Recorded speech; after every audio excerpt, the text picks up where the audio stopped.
BJP ने एक press conference करी और प्रेस कॉन्फ्रेंस करके सवाल पूछा कांग्रेस से। देश में संसद का सत्र चल रहा था और उसी समय लोकसभा में नेता प्रतिपक्ष यानी leader of opposition Rahul Gandhi, माफ करिएगा, भारत में रहने की जगह जर्मनी में चले गए।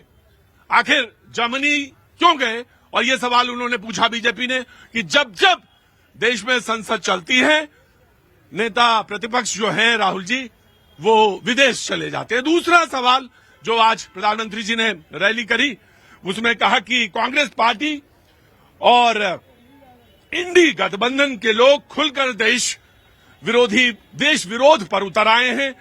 देश का सुप्रीम कोर्ट तक घुसपैठियों को बाहर करने की बात कह चुका है, लेकिन ये लोग घुसपैठियों को बचाने की पैरवी करते नजर आ रही है। दो बातें हैं, दो ही थीम पर बातचीत के सिलसिले को जोड़ेंगे। वो तमाम सारे लोग जो आज बोलना चाहेंगे, उसमें उनको शरीक होना चाहेंगे, उसमें होंगे। लेकिन सबसे पहले प्रभात जी कांग्रेस का पक्ष रखेंगे। प्रभात जी। नहीं, दो बातें आपने कही और मैं भी उसी दो बातों से शुरू करूंगा। बहुत अच्छी बात है, मुझे मालूम था आपका मन पढ़ सकता हूं मैं कि आप कहां से बात शुरू करेंगे। जी नहीं, इस देश ने अभी जो हम हैं या हमारे यहाँ जो लोग खड़े, हमारे भाई बंधु या हमसे बुजुर्ग भी जो हैं, हाँ। आप तो नहीं मानते कि आप हमसे बुजुर्ग हैं, लेकिन फिर भी अरे देखिए, मुझे किसी ने कहा, अब ये बात लंबी हो जाएगी, मैं बोलने की आदत है मेरी, किसी ने मुझसे कहा कि बुजुर्ग कौन होता है, और मैंने कहीं पढ़ रहा था रेफरेंस, बुजुर्ग वो होता है जो पीछे मुड़कर बार बार देखता है, बुजुर्ग वो है। अरे मैं तो नहीं मानता अपने को, मैं तो सामने देखता हूं, सामने जवानी खड़ी है तो मैं उधर ही देखता हूं। अब ये तुम्हारे नजरिए पे है कि तुम जवानी से मतलब क्या निकालते हो, मुझे तो रोशनी नजर आती है। माफ करिएगा प्रभात जी, बहुत बहुत शुक्रिया। मैं आपका हितैषी हूं इसलिए कह रहा हूं, ठंडा ज्यादा है इसलिए बोला था। नहीं, बिल्कुल माफी के साथ। अरे नहीं भैया, क्या बात करते हैं। हाँ जी। अच्छा, बात आपने कही कि राहुल गांधी आज नहीं है, तो जर्मनी में है। हाँ, जर्मनी में है। हाँ, जर्मनी भी इसी दुनिया में है। हाँ बिल्कुल है। हाँ, मंगल पे तो अभी गए नहीं है। हाँ जी। लेकिन एक व्यक्ति है जिनको अगर एक पद मेरे तरफ से सृजन किया जाए और उस पद का नाम रखा जाए वास्को डिगामा, तो वो इसी देश के अंदर है, हमारे माननीय प्रधानमंत्री जी। मतलब जब मर्जी होता है वास्को डिगामा की तरह घूमते रहते हैं, ठीक है, वो उनका अपना है, वो मैं उसमें नहीं जाता। आज एक बड़ी बात कल मैं देख रहा था, आज उस पर कायदे से डिबेट होनी चाहिए थी। हाँ बोलिए, सुधारिए, इसमें तो हर तरह की बातचीत आती है। हाँ, कल परसों में एक केंद्रीय मंत्री का बयान बड़ा वायरल है, बिहार से आते हैं माननीय जीतन राम मांझी जी।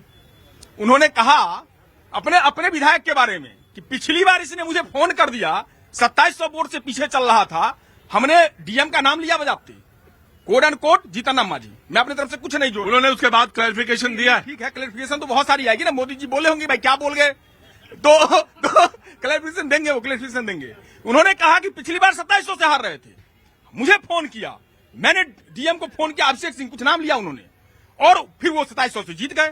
हमने मिलाया, मैंने कहा हाँ भाई बात तो ठीक है, उतने से जीते। बोला इस बार मेरा भाग्य ही खराब था, उसने मुझे फोन ही नहीं किया, नहीं तो 1600 से हारा है इस बार, हम तो जितवा ही देते उसको। ये हमारे मित्र भी हैं, जब ये कहानी सुनाते हैं तो मुझे दूसरी कहानी भी याद आ जाती है। महाराष्ट्र के एक पूर्व मुख्यमंत्री ने भी एक बात कही, और उन्होंने कहा कि ये 12 से 13 से 14 लाख सेना जो है, ये सेना नहीं होनी चाहिए इस देश में, ये 12 लाख से खत्म कर देनी चाहिए। और उन्होंने ये भी कहा कि ये ऑपरेशन सिंदूर जो है, हम पहले ही दिन हार गए थे। ये आपके मुख्यमंत्री, सूबे के, बहुत बड़े सूबे के मुख्यमंत्री रहे, उन्होंने ये बात, तुमने बात कही तो मुझे कहीं से याद आ गई। अभी मैं बूढ़ा नहीं हुआ हूं। पर्देदारी आपकी बहुत अच्छी रही। मैं इस बात का कायल भी रहा हूं आपके पर्देदारी का। मुझे मैं बूढ़ा नहीं हूं। मैं आपके debate, come to the debate. आपके पर्देदारी और आपके बूढ़ा और ना होने पे कोई डिबेट नहीं है जी। मैं आपके पर्देदारी का कायल रहा हूं शुरू से, और देश भी रहा है, जानते हैं लोग। ठीक, तो छोड़ते हैं इस बात को, बढ़ते हैं थोड़ा सा आगे। अब बात आई घुसपैठिए की। दूसरा आपने ये मुद्दा कहा, हाँ। तो मेरी समझ में नहीं आता कि माननीय गृह मंत्री जी जहां जहां जाते हैं, पीछे से पल्लू पकड़े घुसपैठिए कैसे वहां पहुंच जाते हैं, बड़े बदमाश है ये घुसपैठिए। जब दिल्ली का चुनाव चल रहा था, हम देखते थे दिल्ली में घुसपैठिए हैं, एक घुसपैठिए को नहीं रहने देंगे, यूं वो स्टाइल होता था। बिहार में चुनाव, घुसपैठिए हैं, एक घुसपैठियों को बिहार में नहीं रहने देंगे। झारखंड में चुनाव, घुसपैठिए हैं। अब बंगाल में चुनाव, घुसपैठिए हैं। यूपी में चुनाव, घुसपैठिए हैं। अरे प्रभु, तो आप ही गृह मंत्री हैं, कोई दूसरा नहीं है। Right, now the BJP will respond, now the BJP will respond. जी अनिरुद्ध प्रताप जी। देखिए 2014 से राहुल गांधी और कांग्रेस के और विपक्षी दलों की क्रोनोलॉजी समझिए कि जैसे अगर लोकसभा का सत्र शुरू होगा तो कोई न कोई एक ऐसा फेक मुद्दा उठाएंगे और उसके बाद उस मुद्दे पर कियोस क्रिएट करेंगे ताकि पार्लियामेंट ना चल सके, जनता के हित की कोई चर्चा ना कर सके। उसके बाद दूसरी चीज, ये भाग जाएंगे विदेश में जाके दूसरा काम करेंगे, भारत माँ को गाली देंगे, भारत के विरोध की बात करेंगे और भारत के विरोध में जो लोग बात कर रहे हैं उनसे खूब गलबैयां करके मिलेंगे।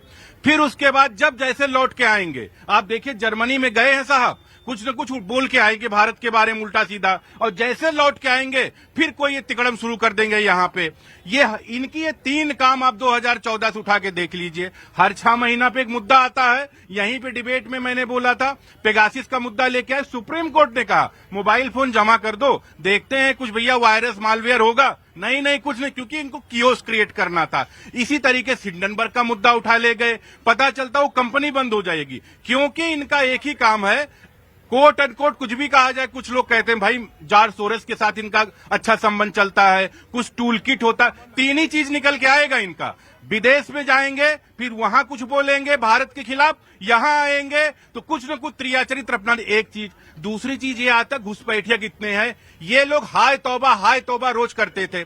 65 लाख लोगों का नाम बिहार के SIR में अलग होता है। एक सिंगल वोटर लेके सुप्रीम कोर्ट नहीं गए, ये 3 फर्जी लोगों को लेके कोर्ट में गए। मीडिया वालों ने वोटर से पूछने लग गए कि भैया आपका काम कहाँ, नाम कहाँ, दाम कहाँ, क्या है। पता चला भागने लग गए इनके नेता, उनको बचाने लग गए, नहीं बताओ मत, नहीं पोल पट्टी उनकी खुल जाएगी।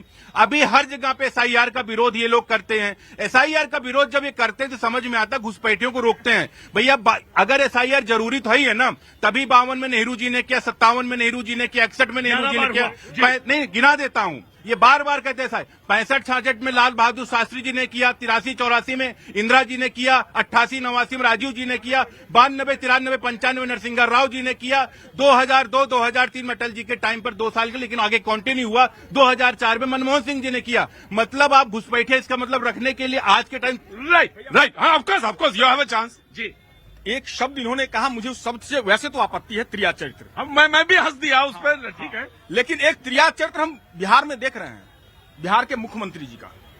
और जिसने भी देखा होगा और जो बिहार से आते हैं ना, शर्मिंदगी से उनका सर झुक गया होगा।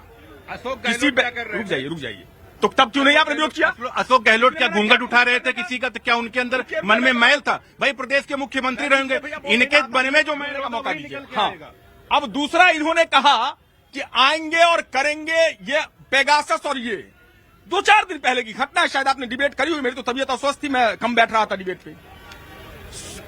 राउज एवेन्यू कोर्ट ने, जिस पर ये यहां उछल के कहते थे जमानत पे बाहर है, जमानत पे बाहर है, ये सारे नेता इनके, संज्ञान लेने से मना कर दिया।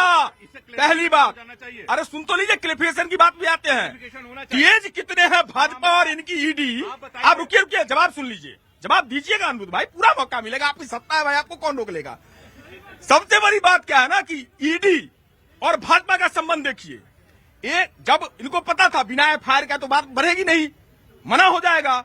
अक्टूबर में एक FIR होती है, देश को समझने की आवश्यकता है। ये आर्थिक अपराध के मामले में अक्टूबर में, इसी अक्टूबर में, चूंकि पता था औंधे मुंह गिरेंगे हम वहां, हम जो ये पूरा प्रपंच। और मेरा तो मानना है कि जहां जहां जाकर के प्रधानमंत्री जी ने हमारे नेता आदरणीय राहुल गांधी जी के और उनकी माता जी पर आरोप लगाए, हर जगह जाके कायदे से माफी मांगे कि हमने गलत आरोप लगाए और ये हमारी गलती थी। ये है आपका प्रोपेगेंडा, ये है भाजपा और ईडी का चरित्र।